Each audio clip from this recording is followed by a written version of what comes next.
Amidst the incongruent and discordant sounds of rattling bottles and shuffling spindly legs of a centipede-like creature, the soft whimpers of one man and the impatient grunts of another, stands a beautiful, queenly woman in a vibrant turquoise gown.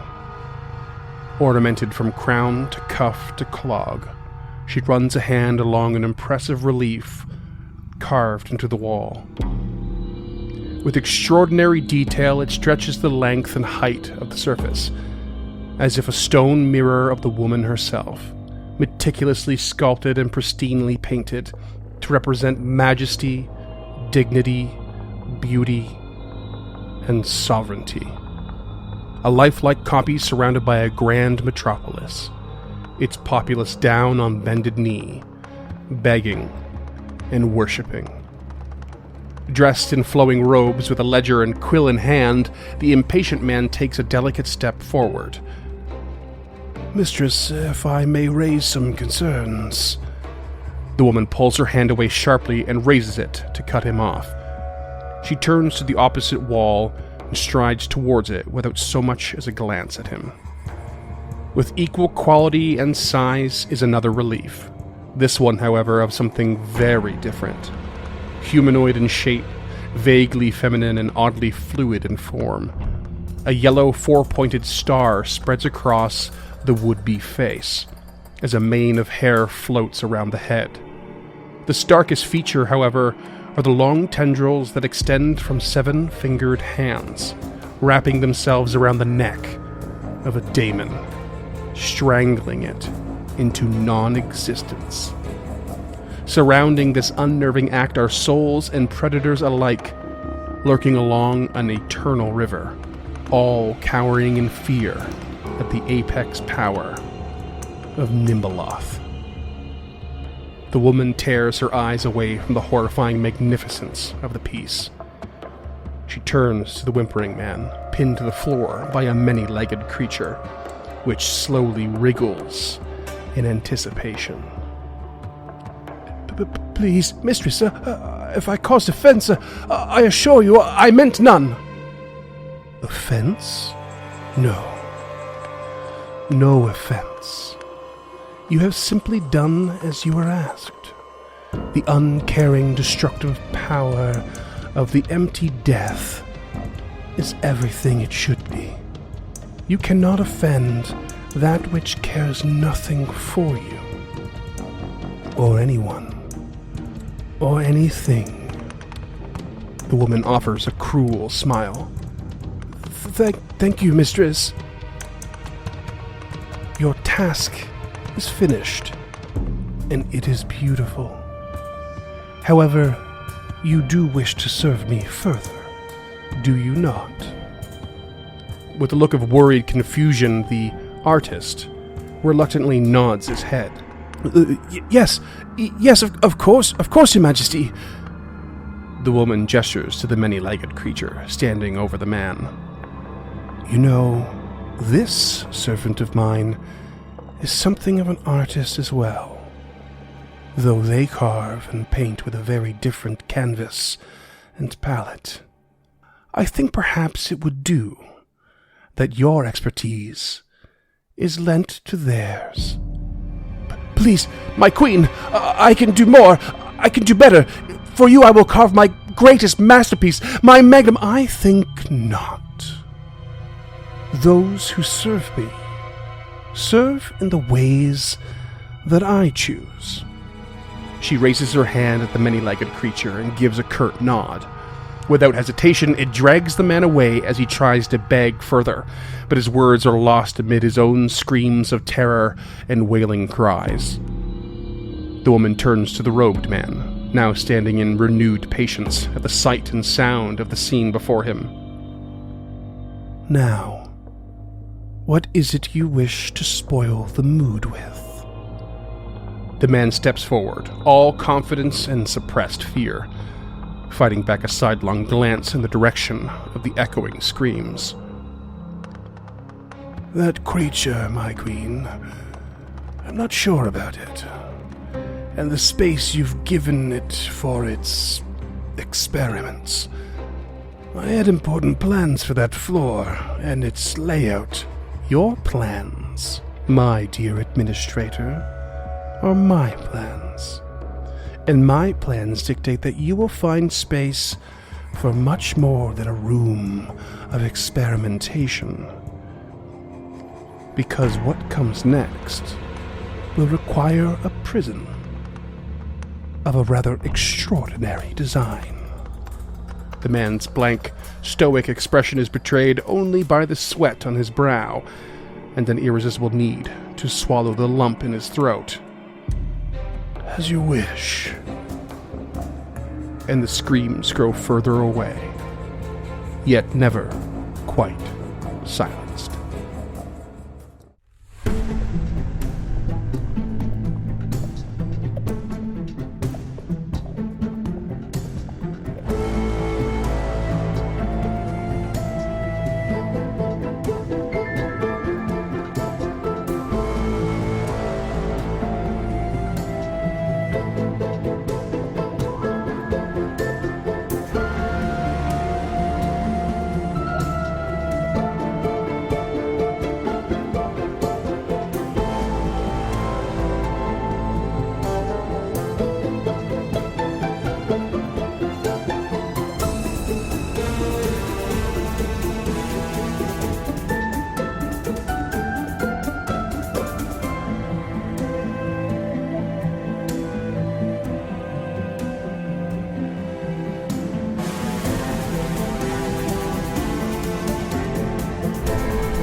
After blinding Jarl in his moon-frenzied form, the tide of battle turned sharply, and the heroes were once again victorious, but at incredible cost.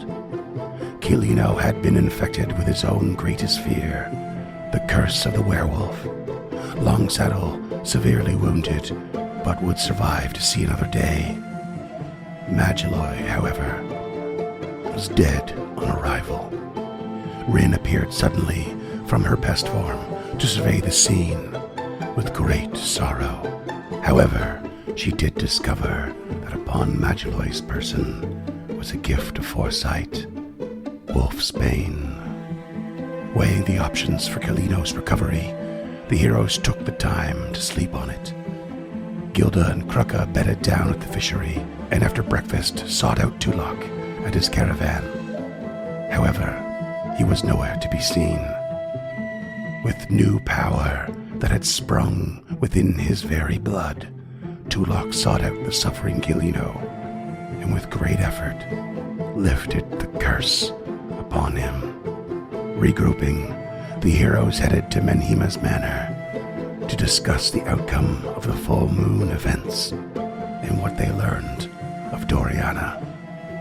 On the way, Tulok noticed that the flawless ruby they had stripped from the stuffed griffin was no longer in his possession, and when they revealed what they had learned to Osif, his exhaustion and panic got the better of him, and he ripped the toy apart, finding the ruby mysteriously replaced within.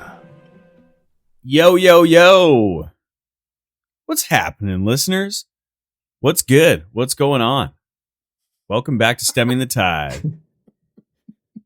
You know, guys, I'm a big movie buff. I put the buff in movie buff. And I was thinking, if they It's an audio medium. They have no way to verify that. Keep going. I'm flexing right now. Whoa, put those away. Anyways, I look to some people like a specific actor, especially when I have a mullet, to the point where it got super fucking annoying when I was bartending, because every single time they'd sit at my bar, they'd be like, "Hey, you know who you look like?" And I'd be like, "Yep." And so it got me thinking, if you guys had a movie about yourself, who would play you? Like now, like this point in my life. Sure. Or if you want to go when you were 5, Macaulay Culkin's available. You know, just Well, I had a pretty solid like teen and early 20 years where I was a wild kid. Now, I think the best person to play me would be Nick Offerman, second to John Travolta now, like John Travolta now, not like old John Travolta. wait. What do you mean now? Like- So, have you seen John Travolta recently? Yeah, a lot of work. Melting Yeah, wax, John Travolta.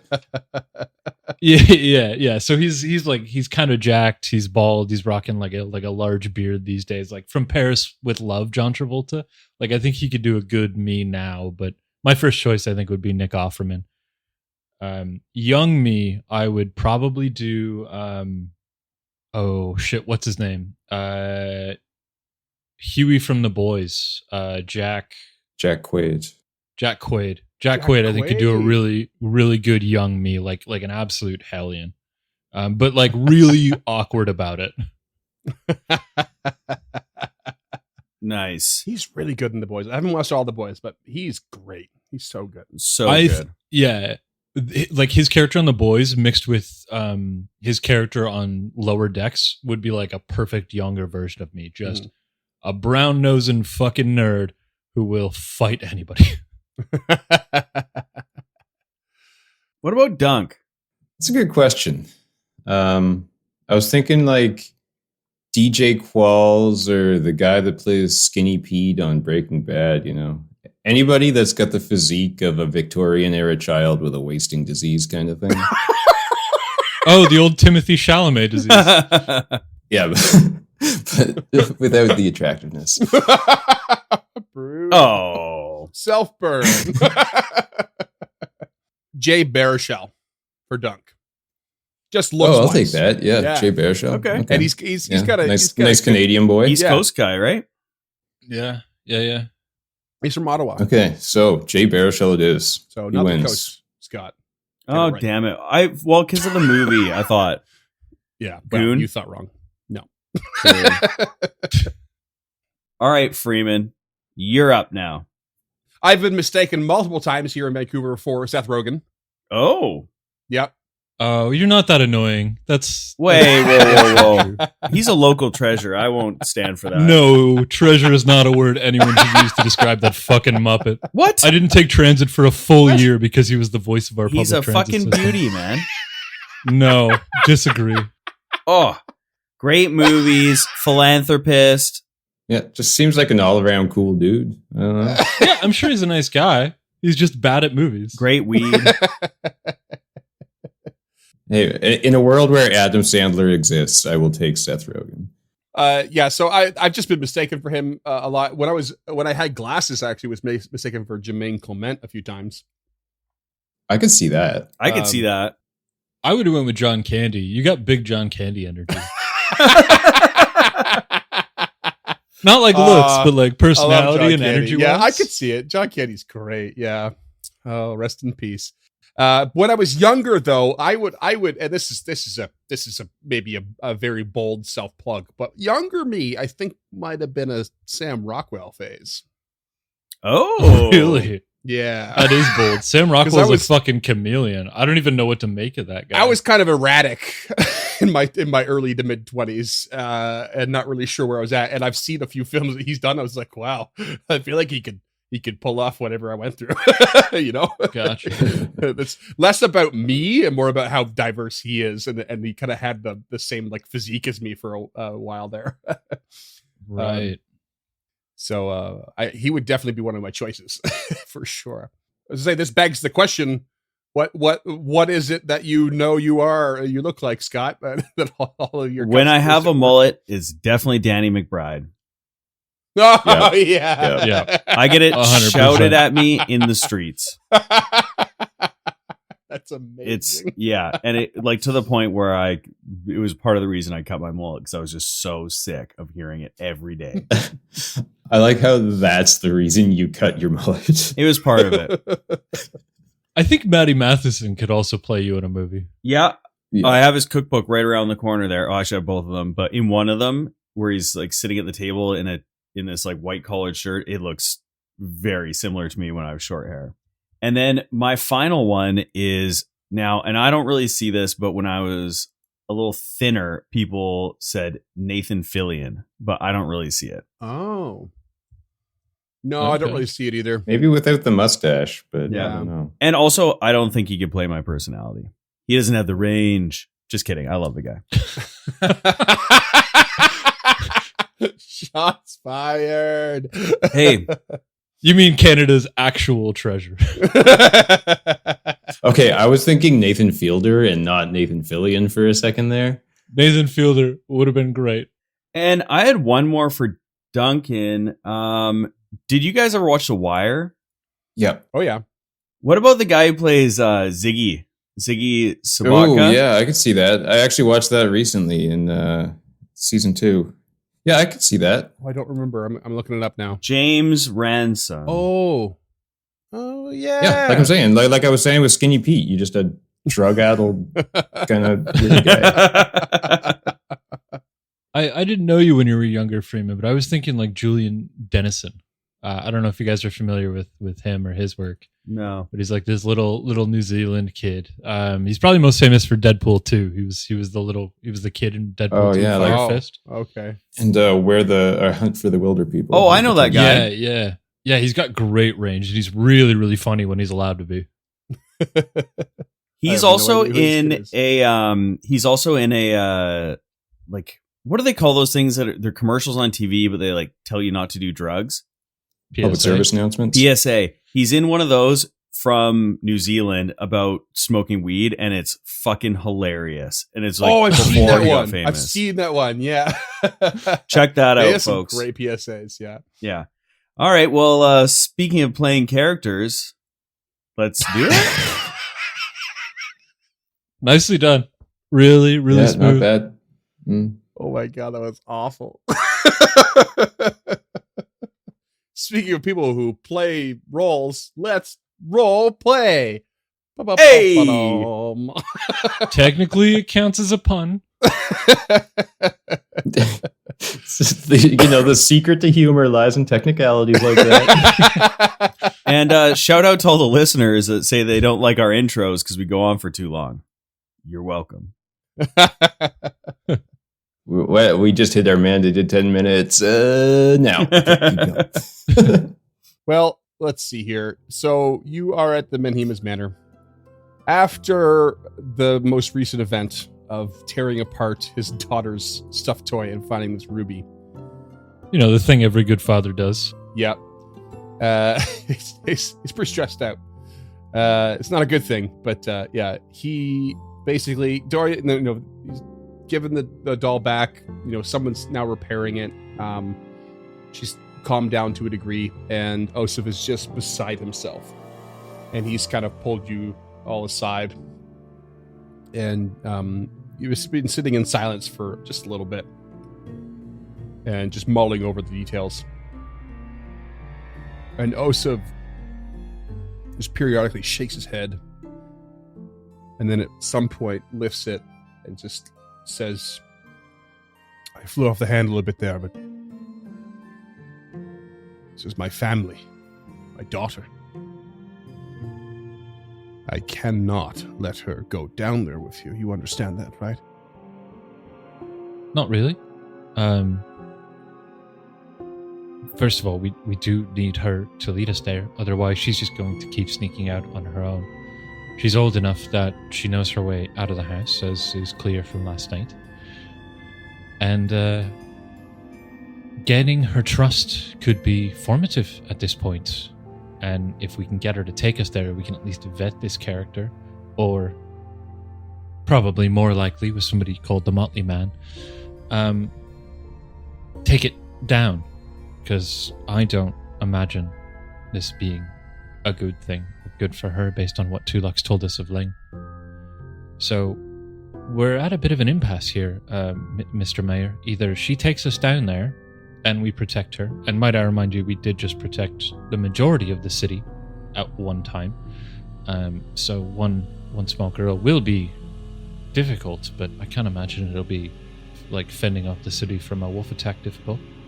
And he kind of just blinks at your response, just like, can't believe you've not understood. Tulok This would is- interject at this point and say, "May I remind you, Mayor, she may not be going down to the Gauntlet. Although I believe the power may be coming from there, she said she's met him before. And we've never seen her down there. Perhaps they have a different meeting place." You said that she's dreamt of him, or that this motley man is of a dimension of dreams. Did you not hear what she said? He's never been here. She might meet him every day, but he's never been here. She's had some sort of imaginary friend that I thought was a bit beyond her age. It was odd. I don't think he comes here. I think he visits her in her dreams. And I find it a bit startling that you think that she can't be prevented from going. She's a 15-year-old girl. She's unbelievably vulnerable to what is happening out there. I do not trust, as much as I trust you on the safety of this town, I do not trust you to bring her to the Fog Fen and keep her alive, just to find a threat. She She can be watched over here. Thank you. She will She not had be a going. ritual on her arm last night. If I can trust you to get this done, I have to trust you to get it done without her at your side. There is no choice as far as I'm concerned. She stays here. Tulok would like to inspect her wrist again during the day. Sure. And like taking a look at it, you can see like she's been scratching at it, and her hand is like a little bit like withered looking on that arm. And yeah, she's just like, it's a little bit more scuffed up, but essentially all of the runes in the script is the same. Tulok takes a knee beside her and says, "It seems we're leaving you here, poor girl. You may not be able to meet the Motley Man, but if there's any more information you can tell us, what he looks like, how he acts, tell us now, Where you meet him? and tell us where you meet him." I told you last night. We go on adventures. I meet him and we go to fantastical lands, forests, palaces, snowfields. But you were out of the house. Where do you meet him? Was he meets with me. you when you found us last night? No. Although I always feel him there. We go on adventures when I sleep. When I dream. He's my best friend. He gives me gifts. Tulok is getting a little frustrated. But where were you going last night? How did you know where to meet him, and have you met him there before? No, I've never met him there. I don't know. I was just following. Tell me what he looks like. I don't know. But you go on adventures with him. You must know what he looks like. I don't know. Daddy. Papa. Tulok kind of shakes his head and realizes that he's pressing this girl pretty hard, and he's stands up. Osif just like interjects. He just walks through over. He just looks at you like he is at a really difficult spot here. Like he has to trust you, and you've done a lot, but like you're stepping in a line with his daughter, and that's how he feels. And not even just with this Tulok, but with like Lady Gilda. Like, yeah, she could totally come with us. He's like, you're fucking nuts. Like who? Like you've done all this stuff, but what the hell are you talking about? Like you are off your rocker if you think this is a thing. And like he's stressed and worried and just doesn't. He's at the most ridiculous his own impasse of what to do. Have we ascertained everything we can from this ruby? Yeah, As in, could Kreka be examining it while they're playing this through? sure. Well, we're roughing up this we teen. will need for that. We're gonna need an occultism check. Oh, he's bad at that. I made a roll and it sucked, so I'm gonna use a hero point. Jeez, you're just full of hero points, aren't you? Son of a bitch! I rolled a natural 4 and then a natural 3.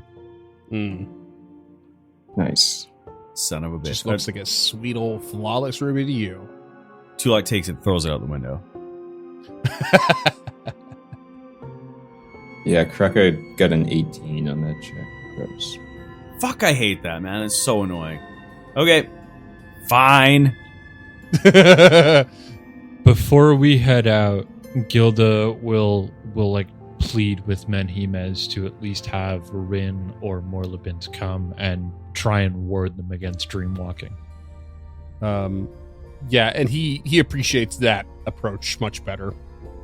And definitely will do what he can to see what they know and what they can offer. Yeah, and she'll apologize for stepping out of line as well. Like she understands the danger, but she also understands how precious his daughter is to him. Yeah, I mean, he's kind of like, yeah, she's in danger, but your solution is to put her in even worse danger to solve the danger she's in. Like, to him, it's just like doesn't right.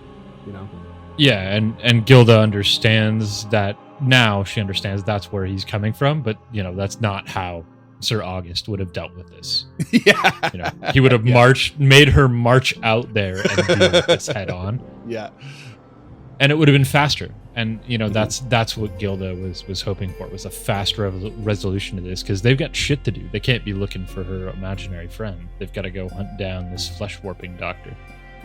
I mean, you have this. I mean, you basically have to like many things. I guess in this adventure, you have you have to trust in the fact now that we now know she's going to wander off, and he's saying we can keep a watch on her. So you just have to trust that's the case. All right. And she doesn't. She's been a teenage girl. Yep. Totally. Well, let's go literally kill the dreams of a child. All right. Nice. Do you bring the ruby with you, or do you leave it behind? Yes, bring the ruby. Put it somewhere That's no one will turns. ever find it. Eat the ruby, Duffy. I don't want to. Oh no. Oh, it's hot like a tamale. You need your minerals, Duffy. Ah! I was thinking about your minerals. Is this Himalayan pink salt? I don't know. Identify it, Duffy. I only do that with books. Is that true? I thought he gave us help on everything he ingested. Well, he can give you help on identifying. He can tell you which is the lower DC if there is one for identifying checks, and then he can give you a bonus to your research checks on books. All right, enough of Duffy, that cute bastard. Duffy. Let's go.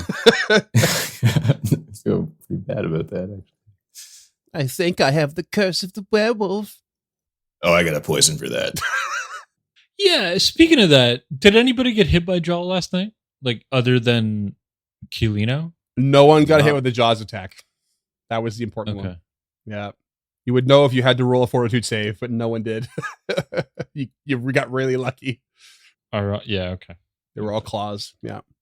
Do we want to head back to the Gauntlet, or do we want to stop by Rin's and see what's up with her? Maybe she can read some stars and give us an assistance at some point. It's been a while since we've touched base with her. Yeah, we'd have to wait for a night. But we are on a deadline.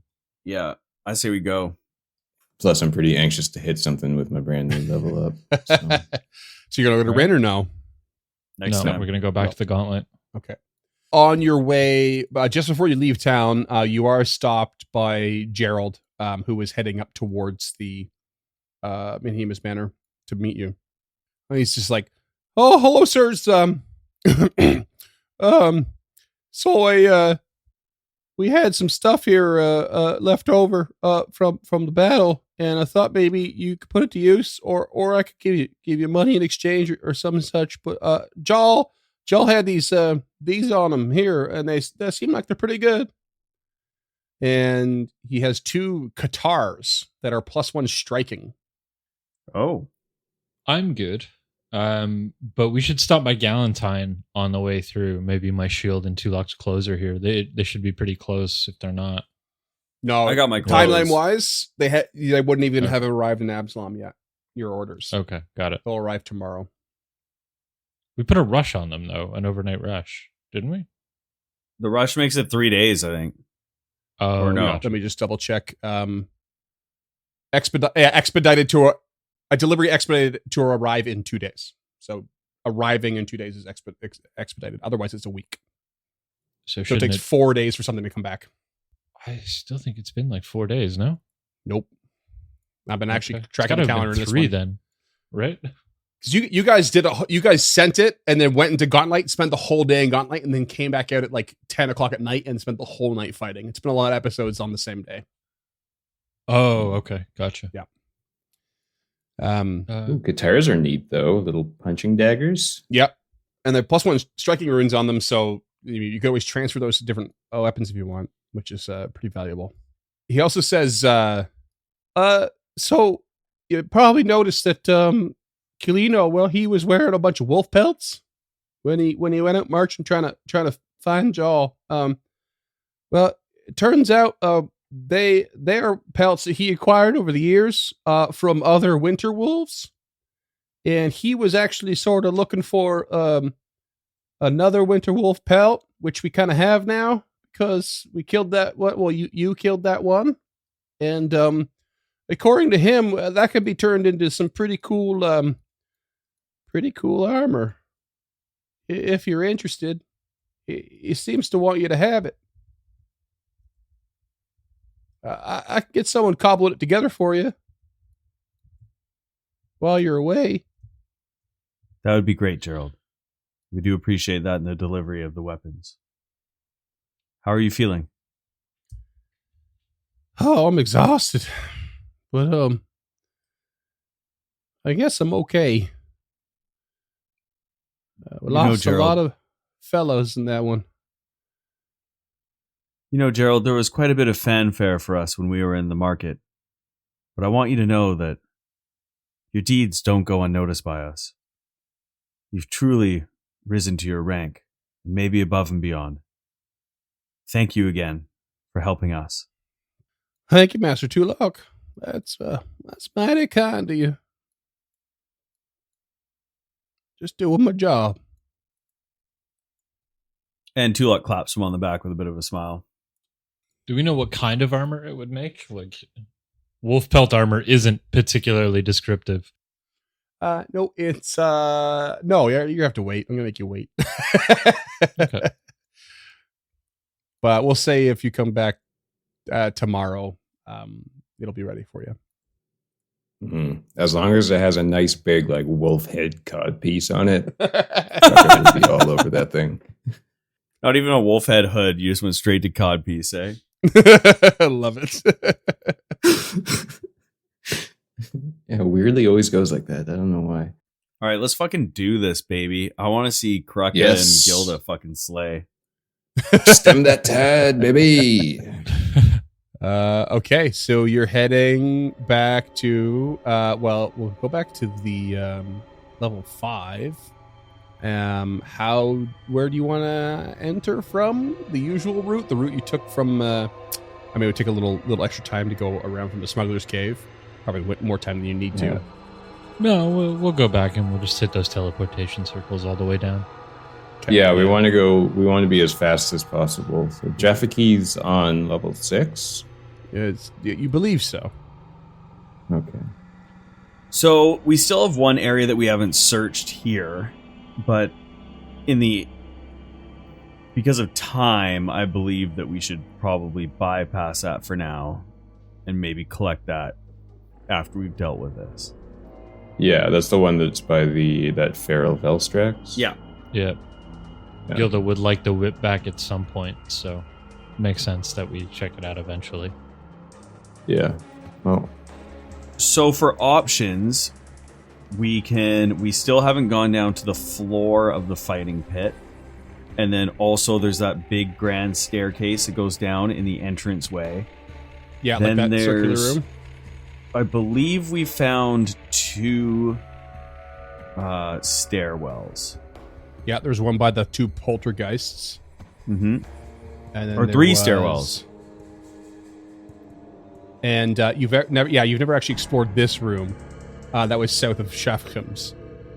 You just like poked your head in and then backed up. If I remember No, correctly. no, we went through that room. Yeah, because I put the teleportation circle on. Nope, because that's not one you activate. Oh, It's already active. but we found the stairwell there. No, because you did not explore this room. We did though. We went through all the side rooms, and then we spent some time in that room as well. So let's say we come out the teleportation circle to the south of the mummy, and then I don't think that this closest stairwell is going to lead us to this guy, but it is the closest to the teleportation circle, so I think we should go look down it. This one? Yeah, dog. I think you think good. Okay, so you're going to that room that I didn't think you explored, Yeah. and you're going to head down that stairway. Okay, so we go down through the teleportation circles, as James said, and then we're going to pop out to the south of Mummy Man. And then I'm thinking we should go through the bladed areas, Yeah, now trap it's room, disarmed, and then down that stairway in the southern blood room. Right. Just okay, because that's yeah. like the most like protected of all the stairwells, I find. Okay. I think I can make that work. Let me just see here. Yeah. Okay. Boop-a-doop-a-doo.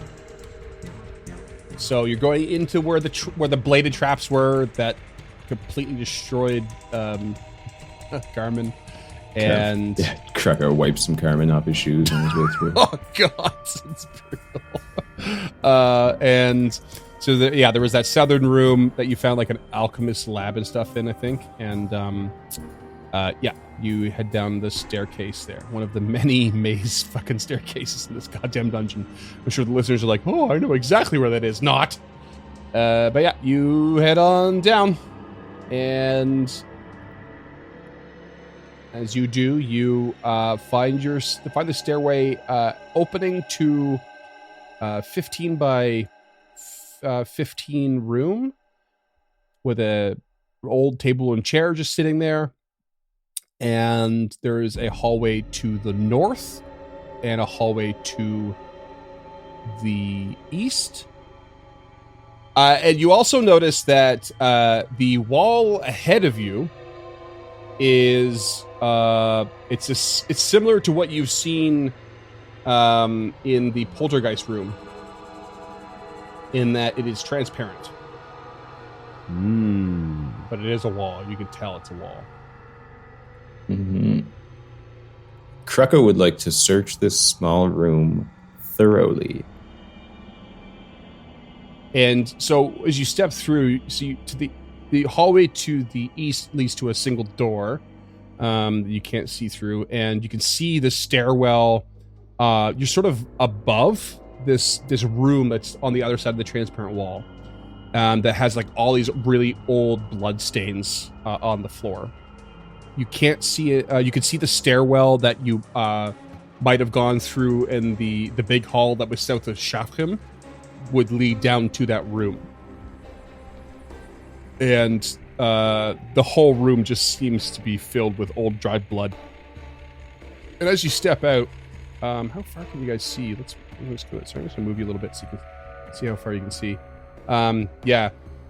So this is like really hard to explain audio wise here. We have this like really narrow hallway that leads up the north, and it's on one side is all a transparent wall that then leads to like a circular alcove, and then the hallway veers left as well and continues to be like 5 foot wide and around. And you can see, because you can see through the wall, all this hallway up north, you see that it loops around west and then north, and there's like an observation sort of deck.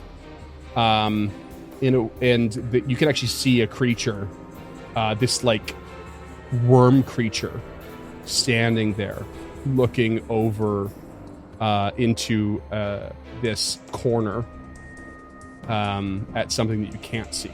Fuck, that made no sense. I think we kind of get it. I mean, we're ostensibly in an observation area, a walled-off observation area of evil machinations, like lab shit going on. Is that the same kind of worm that we saw upstairs? What kind of worm did you see upstairs? I don't think so. There's dead worm. I mean, the giant purple worm underneath yep. No. It looks like this. Ugh. Oh, it's got hands. It doesn't have hands. It has like a tail that ends. It's like basically a long sort of centipede creature, but it's James's large favorite. in size. And yeah, and its tail ends in a couple of like sort of prehensile limbs or tails that are holding a couple things. It's got like 5 or 6 these green protruding eyes, this weird proboscis mouth that like kind of prolapses out. It's real weird and it's real creepy. Yeah. It's also kind of transparent. Yeah, it does have a bit of a translucentness to it. Yeah. And It looks wet. in this, in the arm, its pseudopods are holding what appears to be a crystal and a wand of knock.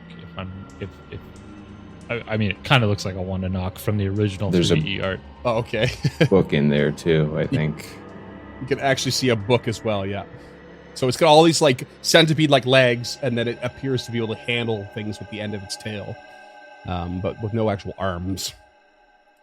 So you've wandered down. You are like a ways away from this creature via the hallways, and because sound's only traveling so far through these hallways, like you so far you seem to have gone unnoticed. This creature seems to be observing something in a corner that you can't quite see from your position. But you know you are within its line of sight. You can discern that pretty quickly. What do you want to do?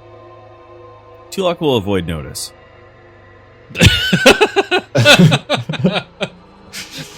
It's just like miming in the glass. How do you avoid notice? Don't you worry about it, dude. I don't know. That got me. That one really got me. This is what Tulak do, is he avoid notice as best he can. Bearing in mind that when you avoid notice, it's a stealth check, but you can also like choose to like take cover behind something, you know, via that and like actually Take cover behind the glass. put yourself out of line of sight or what have you. You can also just hide in darkness, FYI. True, but it'd be pretty Not safe within to 30 assume feet of Gilbert, most that's for sure. most things down here can see, and yeah, Lady Gil is always lit up. So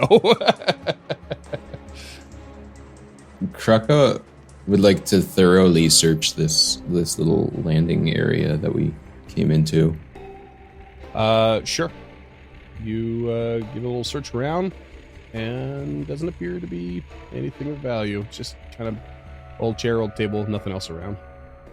I mean, Tulak thinks we should get out of here because going north is just moving more into its sight, and there is a door on the east side of this platform, so he motions towards it and detects magic at it.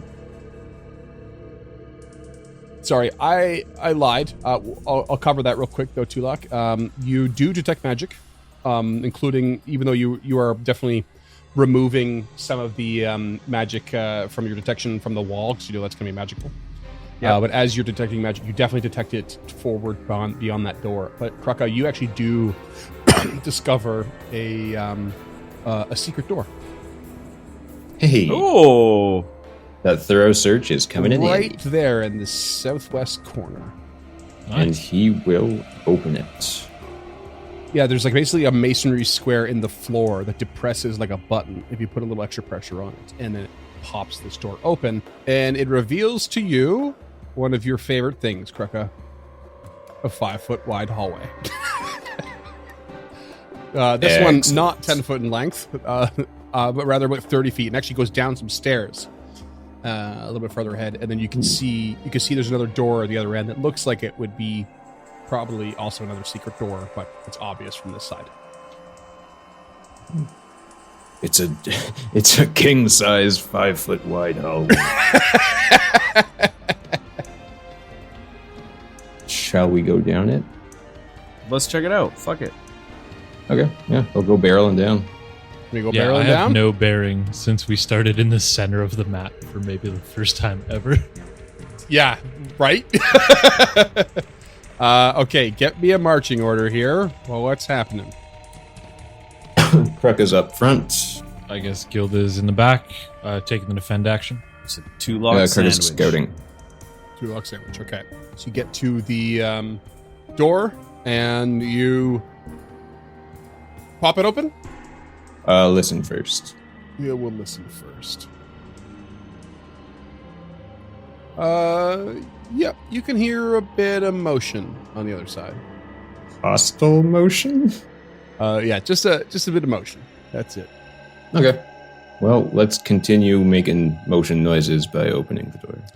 Awesome.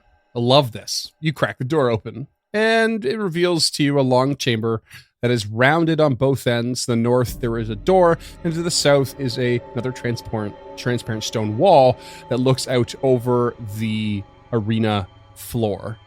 And the faint stink wafts from an exit from the what was this? Oh shit! Faint stink wafts from an exit to the west wall. In the west wall. That doesn't make any sense for what I'm looking at. But it doesn't really matter because you immediately see straight ahead of you a creature that looks like this. Whoa. Oh, What? Kate. So we have the Iron Spider. If Golem so- and the Iron Spider had a kid, it would be this. Yeah. And Kraka, you see one straight ahead of you. If anyone wants to try and describe that creature, you also see one moving a little bit to the north, just around the corner of this doorway from where you're at. It looks like a And- green ghoul with like metal spikes coming out of its skin all over it that look almost like spider legs in the back, and also electricity shocking between them. I think it's a Morlock. Morlock. Yeah, that's what I was thinking. It's like if a Morlock had one of those like parasites that takes over like an insect where it just kind of like bursts out of them and then makes them walk around kind of thing. It's like these big metallic, spiky leg arm things, like a monstrous Doc Ock thing that they can't grab anything, and they're probably just going to slice you to death, and they're like grafted into its body, and it's like covered. Like its fingers are metal, and there's like metal bits sticking out of it all over the place. And it looks pretty fucked up. What was the name of that virus in X-Men? Cyrus. The Cyrus virus? It's the virus. It's the virus that Cable has. The techno virus. Oh. It turns organic matter into techno-organic matter, like essentially a cyborg. That's why Cable's arm Crazy. is metal. It's actually his arm I am that was unfamiliar. infected with the technovirus. That's why he got sent into the future when he was born, is because he contracted the technovirus. So Jean and Okay. Scott sent their kid into the future where there was a cure for it. It's also a spell in Starfinder. Anyways, let's go. So more importantly, I'm going to kill this Nice. thing. Yeah, let's roll some initiative, shall we? Because this is about to be really hostile really quick. And I was scouting. Keep that in mind. Sure. So everyone gets a +1. What do you guys got? Let's go with Lady Yoda. 18. 18, okay. And Tulok? 32. Jeez. Okay. What's your bonus? What's your total bonus? 14. I need you to roll Including me the scout. I need you to roll me a D20, please. 4. Okay. And Kruka? 14. He sees these things and is just like, fuck this. All right, we are going to start the combat. Kruka, you see one of those worm-like centipede creatures slither out a little bit into your view at this point from the southern side of the room. You can't quite see, and it just slithers around and turns its like weird head and eyes at you, and Uh-oh. a piece of stone just flips up into the air and flies in your direction. And it's gonna be a 33 to hit. That hits. Jesus Christ. And you take 14 bludgeoning damage. That's reasonable. Tulok, you're up. Tulok picks up the exact same piece of stone and sends it flying across the room at the creature in front of him. Okay. I'm too late to use my reaction on that, huh? No, I don't think so. Okay, well, he's pissed off about it. He's gonna rage. Okay. Perfect. There's a 24 to hit. 24 hits. For 22 points of bludgeoning damage. Ooh, good hit. And then Tulok would like to do a recall knowledge on the... he can't see the worm, so the creature across from him.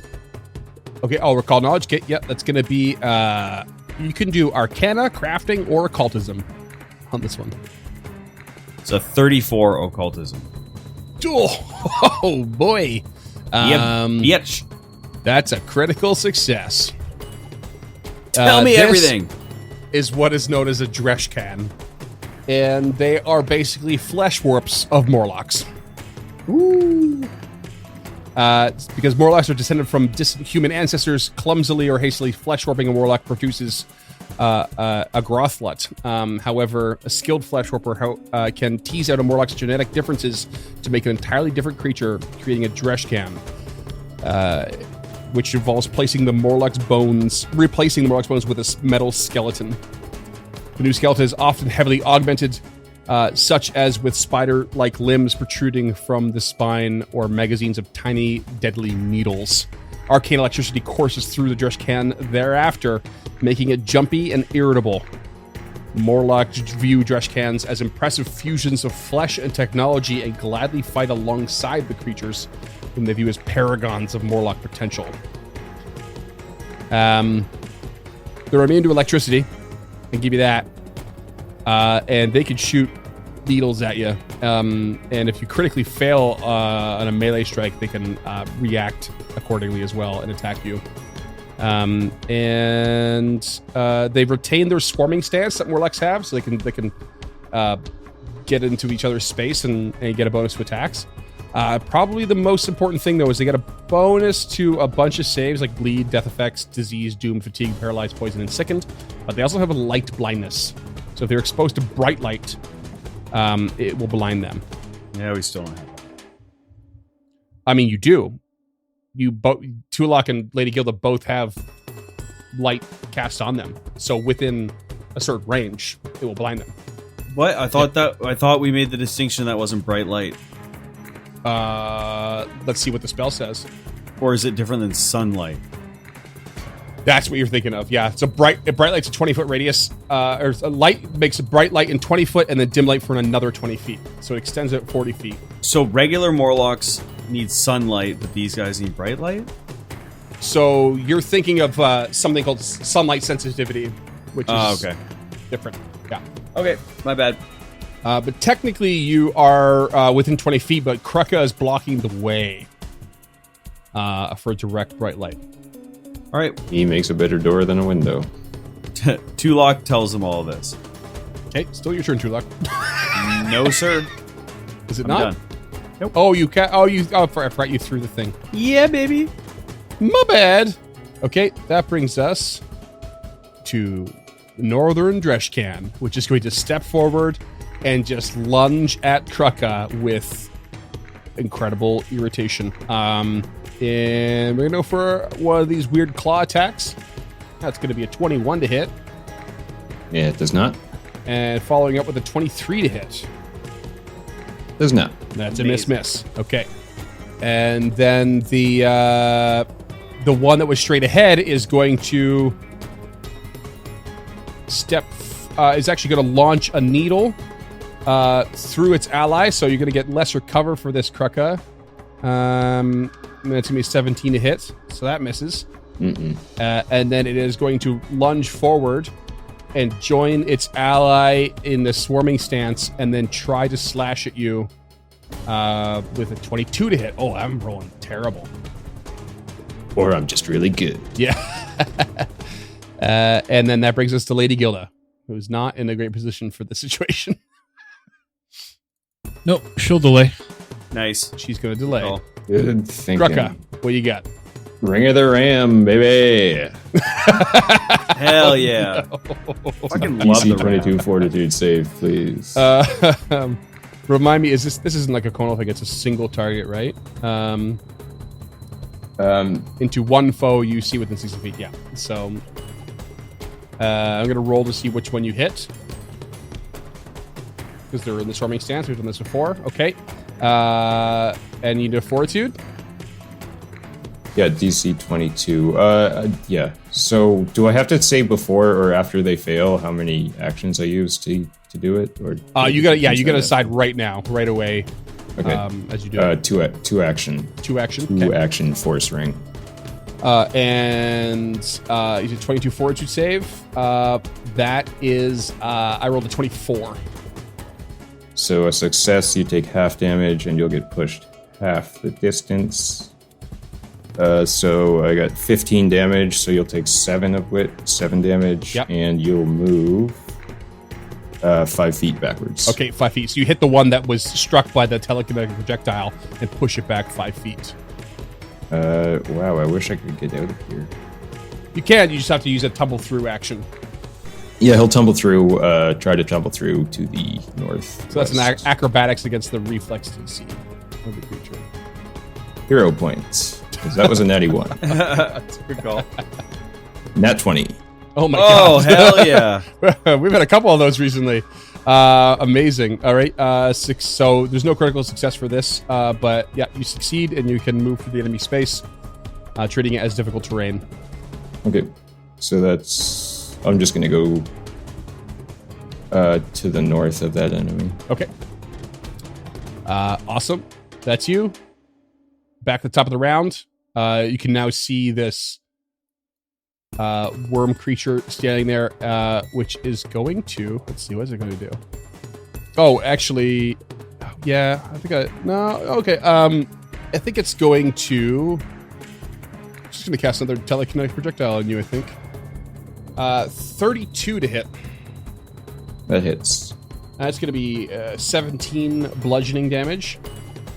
And then it's just going to, like, step to the side and kind of shift around, staying to the south of this room. Tulak, what do you got?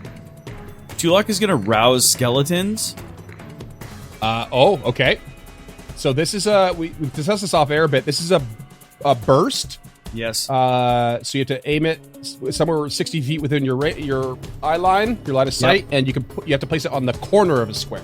Yes. So Tulak is going to step forward, thus looking into the room. And can you put it as low south into the room that it can envelop? Yeah. And just maybe. Yeah. Just So it'll be southern.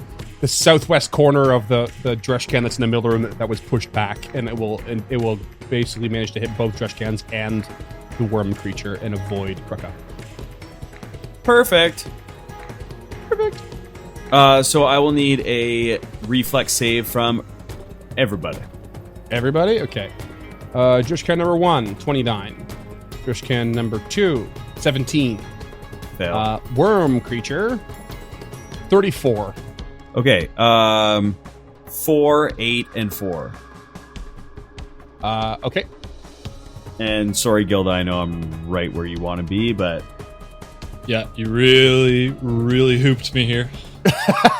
I happens. guess it's important to know what happens. can you actually, It's- Freeman? Can I? You know what? I didn't need to step forward there because I was thinking I was going to have to put it lower in the room. Can I recant that? Yeah, it's fine. If you still have line of sight from where you were, then that's fine.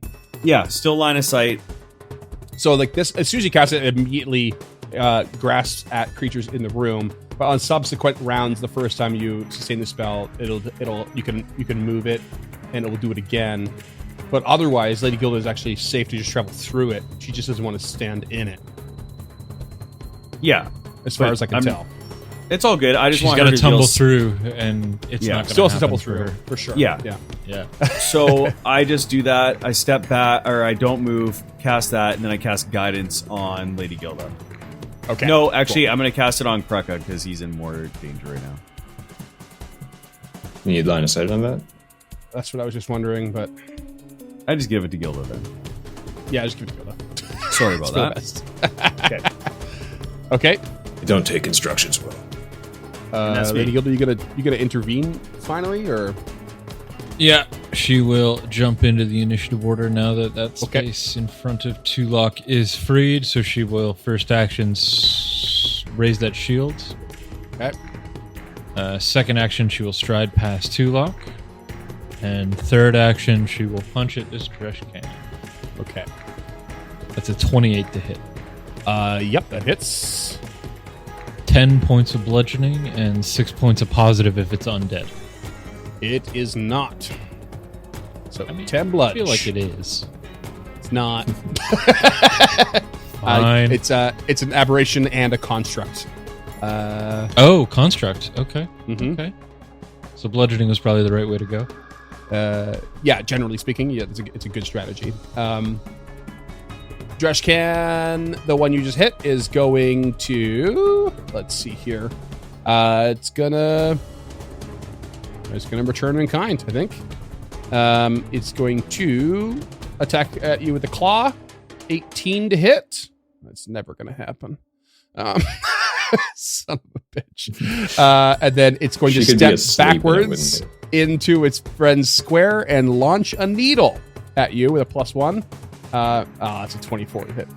It's never gonna happen. God damn it. I really hope those are like middling rolls for you. And then the other Joshkan's turn is up, and it is going to spend 3 actions doing a But sweet, sorry, it stepped backwards. stepped backwards. Yes. Okay. And this creature is going to shoot a cone of needles, like a needle spray is the ability. So it's gonna miss Krucka, but it's gonna go straight through Lady Gilda and Tulok down the hallway. It's a 30-foot cone, and I need a basic reflex save from both of you, please. Does Tulok have any cover or pluses from being behind me and my shield? He has lesser cover. But that's only applicable for your AC. Yeah, it's only C. So arguably he could take an action to hide behind you better and get the bonus, but he didn't. So yeah, it's just not going to affect here. Tulok, what do you get? Natty 2 for a 15. Brutal. And Lady Gilda? 19 for a 29. Oh. So she sidesteps it and it all just goes into Tulok. Yeah. She shouldn't have been Quite standing. literally. Critical success on your end. You don't take any damage. It's either size up most of it or a lot of it hit your shield. Freeman looks way too happy. I love it. And Tulok, you are going to take not much actually. You're going to take a total of 9 damage. Some of which is electricity damage. As these things like zap you when they hit your body. I'll use my retributive strike to make it 1 damage. Amazing. Love it. Uh, Gilda's the goat. like you jump out of the way, you're like, oh shit, divine power, block that. Oh god, I've exposed him to damage. Krucka, you're up. Krucka will swing with his butchering axe at this swarm of grossness. Oh, actually, sorry, Krucka, before you do, I need you to roll me a sweet will save. How sweet it is to have a 26. Okay, you're fine. Why do we even bother? Yeah, what'd you hit me with? 31. 31. Okay, let me determine which one you're hitting in this swarming stance. Okay, roll some damage for me, please. Actually, that's gonna be a crit. So, roll me some crit damage. Oh, let's see Oh, how God. this works Oh today. no! Get him. This is Get him! Oh no! Oh, 50 damage, 16 of which are fire. Oh my No way. god. Jesus Christ. Fucking right. What the hell? Okay, Is it still alive? Just smash into this fucking creature. Holy shit! I feel like every time you hit a creature, it's the most damage we've ever seen on the show. Yeah. bonkers. It is bonkers. Okay, it's still up. Oh shit. Okay, But he's it's gonna fucking swing rough. with a map -5. Okay, Ooh, 16. not that's a gonna do miss. it. Okay, third action, he's going to shove one of the two to, well, he'll free action change his grip on the butchering axe and then shove to get them out of the swarm. Okay, good call. Shove. That still takes a map penalty, by the way. So it's map -10. So, shit, 19. 19, and that is against my shove. I think is Fortitude DC. 19 versus Fortitude DC. That is just barely a miss. Oh, by Ooh. 1. Good effort though. That's you. That's me. Okay. And the worm creature is going to throw another stone at you, Kruka, with its telekinetic projectile. 35 to hit. That's a crit. That's a crit. Okay, you are going to take 28 damage. Okay. And then you see, like, as this hits you, and you catch in your eye that this creature has like a sword in one of its tail tendrils, and it just brings the sword up to its mouth, a long sword, and just like starts drooling all over the sword. Oh boy. And Tulak, you're up. Tulak is going to cast telekinetic projectile at the Dreshkan, Yeah. flinging a stone for a natural 1 for 16. Brutal. The worm seems much better at that. And then he is going to hide behind Lady Gilda. Cool. Takes an action to hide. Which, by the way, I quickly said that. Scott. I don't think it's true. I think you might have to be a smaller size to make that actually happen, to hide behind another creature. Well, shit. Okay. I was thinking about it in general, but now that I think about it, I'm pretty sure that's the case, unless Lady Gilda actually had a tower shield, which she doesn't anymore. And my last action, I will sustain and move my creepy crawlies to the south. Okay. I mean, you can keep it the same. You don't have to move it. Just throwing it out there. But Raw, it seems like you have to move it, but this is on I- subsequent rounds. The first time you sustain a spell, each round you can move the area. Not you must move the area. But it's up to you. okay, cool. Well, I'm fine with that. Just want to keep it where it's at. Yeah, I'll keep where it's at, and then I need reflex saves. Okay. That's going to be 23, a 25, and a 22. Okay, so the 23 is 3 points of damage. The 25 is a meat to beat, so 1 point of damage, and then the other one is a 3 as well. Okay. 3, 1, 3. Beautiful. Okay, now it is Lady Gilda. Okay. Scott, for the record, the action you were looking for is take cover, not hide, and you should be able to take cover behind me. Oh, really? There's no size restriction. Yeah, you just use better advantage of cover. So theoretically, you could just press yourself against a wall or duck, Cool. which would give you a +4 to AC and reflex saves. Oh, cool. Sick. That's awesome. Plus Good 4, to know. damn. Not the sort of thing we've done much. Okay, Gilda, first action, she will step up to the whirling death machine of, I think I Dresh can. Second action, she will attempt a trip. I don't know on which one. She's just gonna stick her I'm leg gonna out. roll. I'm gonna roll for which one? Yeah. That is a 22. Versus reflex CC. That's a fail, I'm afraid. Okay. Then she will just strike out with a map -4. That is a 25 to hit. That hits. That will be 14 points of bludgeoning. You kill the one that just took a big hit from Kruka. Excellent. Well, she knocks it out.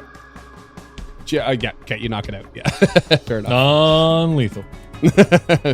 Wablam to the face. All right, that's you. That's all 3. Okay. And the remaining Dreshkan is going to have a turn now, and it is going to... Let's see here. What can it do? It's going to step back. Kruka's gonna follow with no escape. Oh, you bastards! Love it. Kruk is really coming to Nice. his own. He's a beast. It steps back to like get a better angle on his needle spray, and the Kruka just gets out of that range again. But I also made a pretty crucial mistake there because I can't needle spray with less than 3 actions. So it's gonna it's like getting ready to do it, and then it steps back and Kruka's on its ass, and it just kind of like panics a bit and is going to it's gonna launch a claw at you, Kruka. Why not? 22 to hit. Oh god. Yeah. And it He follows up laughs menacingly. with another attack and totally misses Kruka.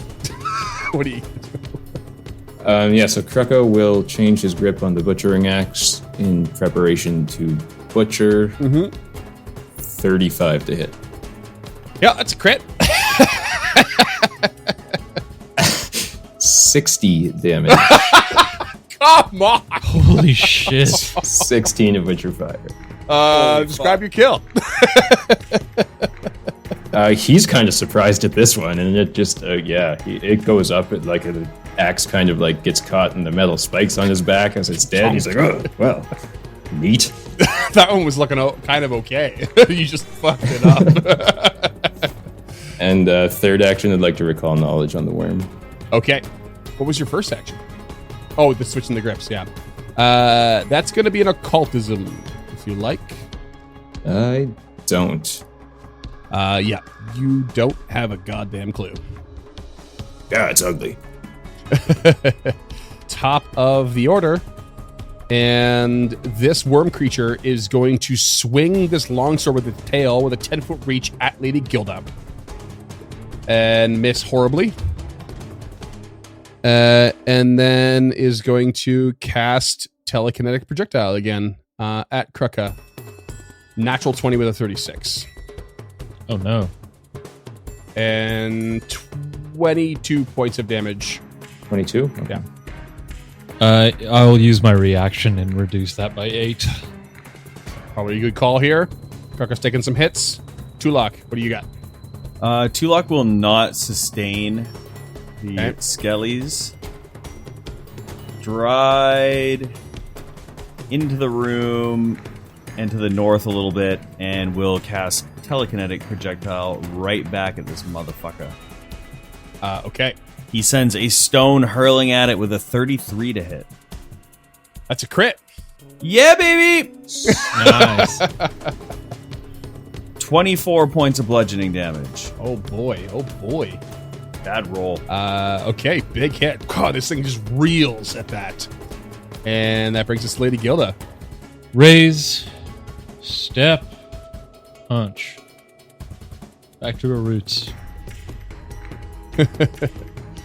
That is a critical fail. Okay. That's a miss. All right. Kruka, what do you got? Well, if he doesn't know what it is, I guess he's just going to have to run up and hit it with a stick. Okay. So stride 20 feet southwest. Strike with the butchering axe for a 19. That sucks. That's a miss, even with flanking. 18, even less of a good hit. And he's just going to end his turn feeling somewhat inadequate after the highs of the previous one. He's been very, very adequate so far, so, can't win them all. Also, I don't think that's flanking. it's not. I wasn't 100% sure, but I usually go by the rule of like if you can connect one corner of your square to the corner of another square and it passes through a creature, then it counts as flanking. I believe in Pathfinder 2e it has to be on the opposite side. Worth looking at, regardless. Still a miss, even without. This creature is going to swing its... I'm sorry. I fucked up again. Again. I should have asked Lady Gilda to roll a will save on her turn. I just rolled it. You're good. Okay. I'm so bad with Good auras. They're so hard to remember. What kind of will say, or is it? It's not for fear, is it? It is. It's a mental enchantment. Okay, never mind. Regardless, you saved. Bang on, which makes you immune for 1 minute. This creature is going to swing its long sword at Lady Gilda again. Okay. Actually, no, it's not. Now that you've closed in, it's going to attempt to bite you. It lunges at you with its weird proboscis face. And it's a 28 hit. Nope. Shield up, you bastard. Jesus. Oh my god! What a It sounds like a joke, but it's real. It does sound like a joke, doesn't it? And then it will. It's going to swing. I was going to attack. Try to bite you again. Nope. And God damn it! Next time, put your teeth inside your mouth, This idiot. is not good. And it's gonna swing it up. It's gonna flail. Let's be real. With its longsword against Krucka with its tail. No. Tulak, what do you got? Besides rolling me a will save, because I remembered this time. 20. Oh, you failed! You're No. confused for 1 round. Oh. Remember confusion? What a pain in Yep. the ass. You are confused, which makes you flat-footed, and use all your distractions to strike or cast offensive cantrips, and we're going to choose your target randomly. Beautiful. How the tide turns, sort of, but not really. Let's stem it. Let's stem it. Oh, look at that. You're gonna attack the worm creature. Hell yeah! God damn it! Focus up, Tulak. 24 to hit. Yeah, that is. 20 points of bludgeoning damage. I assume it's telekinetic projectile. Yeah. Okay. We'll just call that your turn, because this is a wash. Lady Gilda, what do you got? Shield up. Punch. That's 22. Well, we should determine whether or not flanking counts here. It does. Well, I think it does. I sent the rules to AV General, like the actual photo. Yeah. A Yeah, I'm line looking at it. between the center of your space and the center of the ally space must pass through opposite sides or opposite Oh, corners. the center of the proposed space. Okay. Yeah, I think you count as flanking because it's a large creature. I think. Yeah, it's tough, but I also think it counts. Because like if you go from your bottom square to Krucka's right hand side of the square, it counts. But if you go from your left to his top, it doesn't. Well, it's through the center, so But yeah, if you go through the centers, it does cross. Oh, the center of the square. Okay, yeah, no, it's flanking. It hits. which is great because that's how Foundry does. That's how Foundry do. That is 13 points of bludgeoning and 4 points of positive if it's undead. It's not. Okay. Okay. She'll do it again. That's a 25 to hit. Yep, that hits. That is 12 points of bludgeoning. Describe your knocking out of this creature. It tries to bite her, so she sticks her shield sideways in its mouth to keep it Yeah. open. It just hits the bottom of its jaw with two quick uppercuts. And just knocks it the fuck out. That's so good. You knock it the fuck out. Feels like that should have been a lot harder than it was. Okay, Hey. this is some bullshit. Wait till next level, bud. Next level is going to be brutal for you. Like, this is tough, but next level I get a second ally, which is going to permanently be my shield ally. Now that we're at level 6, I'm going to be reevaluating all of the encounters and their challenges. We'll explore that next time because we're going to call it here, friends. Goodbye.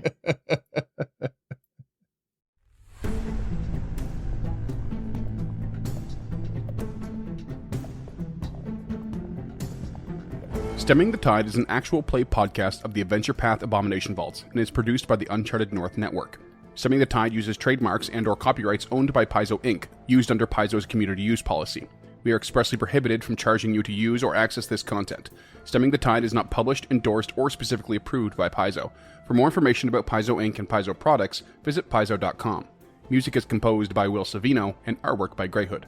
Stemming the Tide is recorded remotely using Foundry Virtual Tabletop. If you wish to connect with us or support this project and projects to come, we can be found at unchartednorth.ca, patreon.com/unchartednorth, and on all major social media platforms. Links to all credits can be found in the episode description and our website. Thanks for tuning in.